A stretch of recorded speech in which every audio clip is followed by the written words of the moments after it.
Hallo und herzlich willkommen auf dem YouTube-Kanal von Pull Up and Dip. Mein Name ist Flex und ich zeige dir heute, wie du deinen ersten Klimmzug erlernst. Viel Spaß bei dem Video!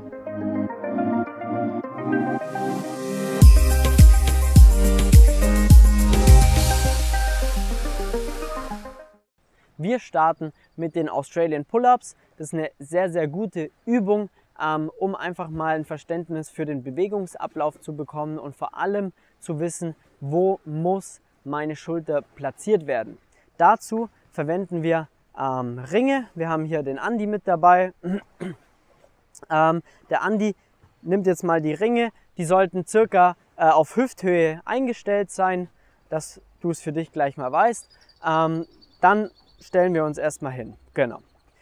Hier wichtig, je weiter du mit den Füßen nach vorne gehst, desto schwieriger wird es. Je weiter du mit den Füßen nach hinten läufst, desto einfacher wird es.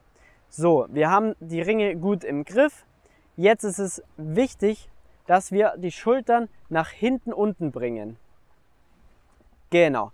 Dort müssen die Schultern fixiert sein und bleiben. Wenn sie hier sind, dann ziehen wir uns mal nach oben. Genau. Zurück. Dann lassen wir uns in der Schulter locker. Das war eine Wiederholung. Nochmal. Schultern zurückziehen, hochziehen. Genau. Und locker lassen. Nochmal. Genau. Wichtig hier, dass du Spannung im Hintern hast, Spannung im Bauch, dass du nicht durchhängst und nicht überstreckst, sondern eigentlich eine schöne gerade Linie sein solltest. Jetzt zeigen wir dir es mal, wie es aussieht, wenn wir mit den Füßen weiter nach vorne gehen, um einfach die Intensität auch zu erhöhen. Das heißt, wir gehen mit den Füßen so weit wie es geht nach vorne, dass wir fast unter der Stange hängen. Jetzt wird das Ganze wesentlich schwieriger. Das heißt, wir ziehen nochmal die Schultern nach hinten unten. Genau, ziehen uns nach oben. Perfekt. Nochmal. Jetzt halten wir oben kurz und wieder runter. Diese Variante ist die allerschwierigste. Gut, danke. Diese Variante ist die allerschwierigste, wenn du wirklich mit den Füßen ganz vorne bist und Schultern in der richtigen Position sind und oben für 2-3 Sekunden hältst und da deine Wiederholungen machst. Denn da kannst du sicher gehen, dass dein Schultergürtel bereit ist für das Klimmzugtraining. Ergänzend zu den Australian Pull-Ups machen wir die Scapula Pull-Ups. Das ist wahrscheinlich die wichtigste Übung, um Kraft im Schultergürtel aufzubauen, um den Klimmzug zu erlernen. Das heißt, wir gehen an die Stange, greifen die Stange wieder im Obergriff, hängen uns ran, die Schultern sind entspannt. Wir bringen maximale Power auf unseren Gluteus.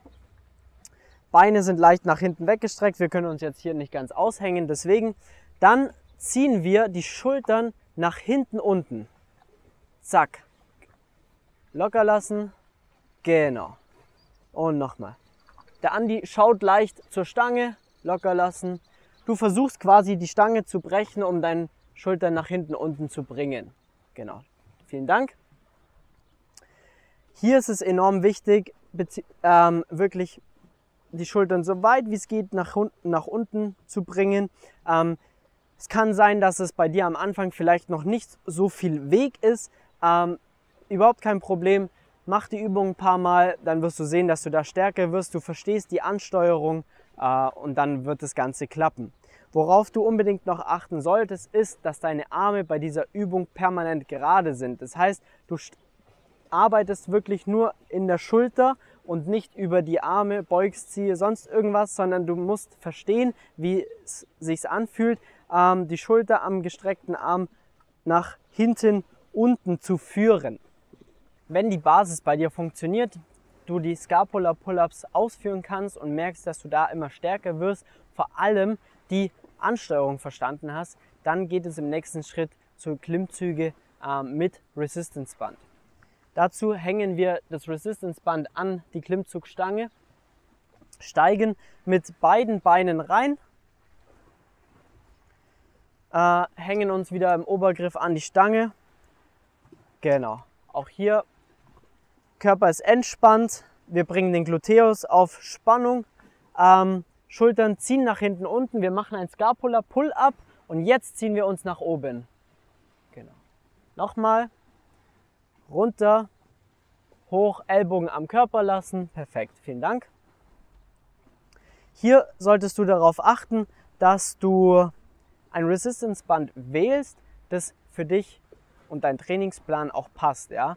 Also du solltest gefordert sein, du solltest aber nicht unterfordert sein. Das heißt, wenn du jetzt ein Resistance-Band verwendest, mit dem du eigentlich 20 Wiederholungen machen könntest, dann ist es zu stark für dich.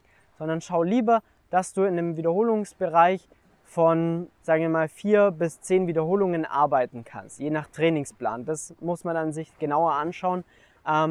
Nur da ist wirklich, dass du dann auch da an deine Grenzen stoßen solltest. Wenn du das nicht tust, dann musst du ein Resistance-Band verwenden, in dem du ja mehr gefordert wirst und es einfach leichter ist.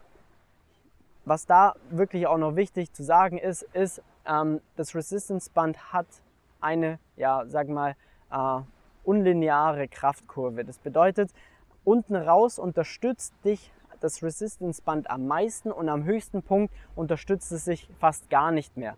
Das heißt, ganz unten raus, was eigentlich die wichtigste Bewegung ist, indem wir eigentlich unsere Schultern nach hinten unten bringen müssen, das überspringst du nahezu, weil das Band dich nach oben katapultiert. Aus diesem Grund ist es enorm wichtig, Resistance-Bänder nur zu verwenden, in Kombination auch mit Scapula Pull-Ups, aber das ohne Band. Dass du lernst, wie muss ich meine Schultern richtig ansteuern und wie funktioniert aber der eigentliche Klimmzug. Mit den Übungen, die wir bis jetzt besprochen haben, solltest du schon sehr, sehr weit kommen. Da wirklich mehr Fokus auf die Technik legen als auf viele Wiederholungen, denn das wird dich später irgendwann einholen. Jetzt eine solide Basis bauen und dann geht es weiter. Die nächste Übung jetzt ist dafür da, dass wenn du ganz knapp vor deinem ersten Klimmzug bist, kannst du mit negativen Klimmzügen arbeiten. Das bedeutet, wir gehen an die Stange ran. Wir haben jetzt hier keine Erhöhung. Ich empfehle dir, einen Stuhl oder eine Box hinzustellen und dann an die Stange ranzugehen. Wir springen jetzt nach oben, bringen die Schultern in die richtige Position und lassen uns langsam ab. Nochmal, wir springen nach oben, zack, und lassen uns langsam ab. Vielen Dank.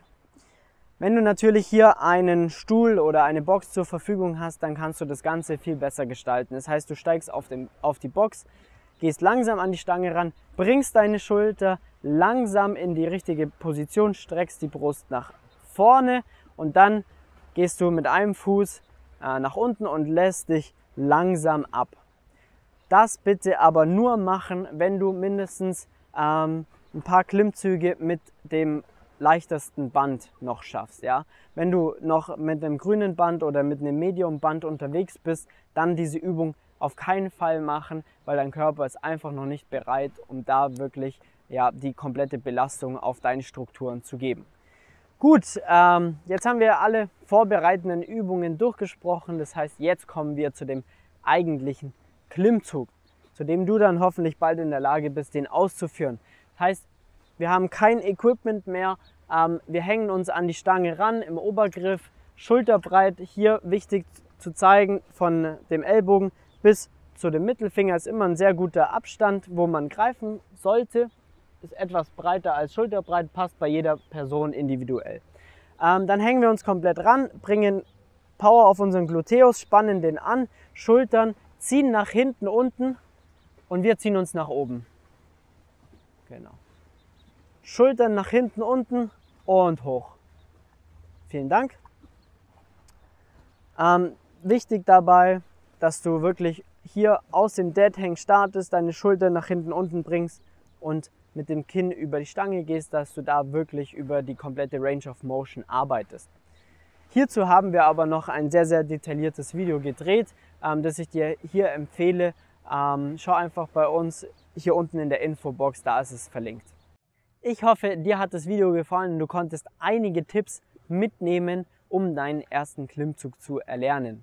Wenn dich das Thema genauer interessiert, wenn du einen strukturierten Trainingsplan haben möchtest, wie du Schritt für Schritt zu deinem ersten Klimmzug kommst, dann empfehle ich dir jetzt die Calisthenics Academy von Pull Up and Dip. Das ist eine Plattform, in der wir dir alles Wissenswerte rund um das Thema Training und Ernährung zur Verfügung stellen. Du hast die Möglichkeit, professionelles Technikfeedback von mir zu bekommen, indem du uns Videos einschickst und wir dir Feedback geben. Du kriegst strukturierte Pläne, Übungsausführungen, Videos zu den Übungsausführungen, alles rund um das Thema Calisthenics. In diesem Sinne sehen wir uns in der Academy. Viel Spaß dabei, mach's gut, schöne Zeit, dein Flex, ciao.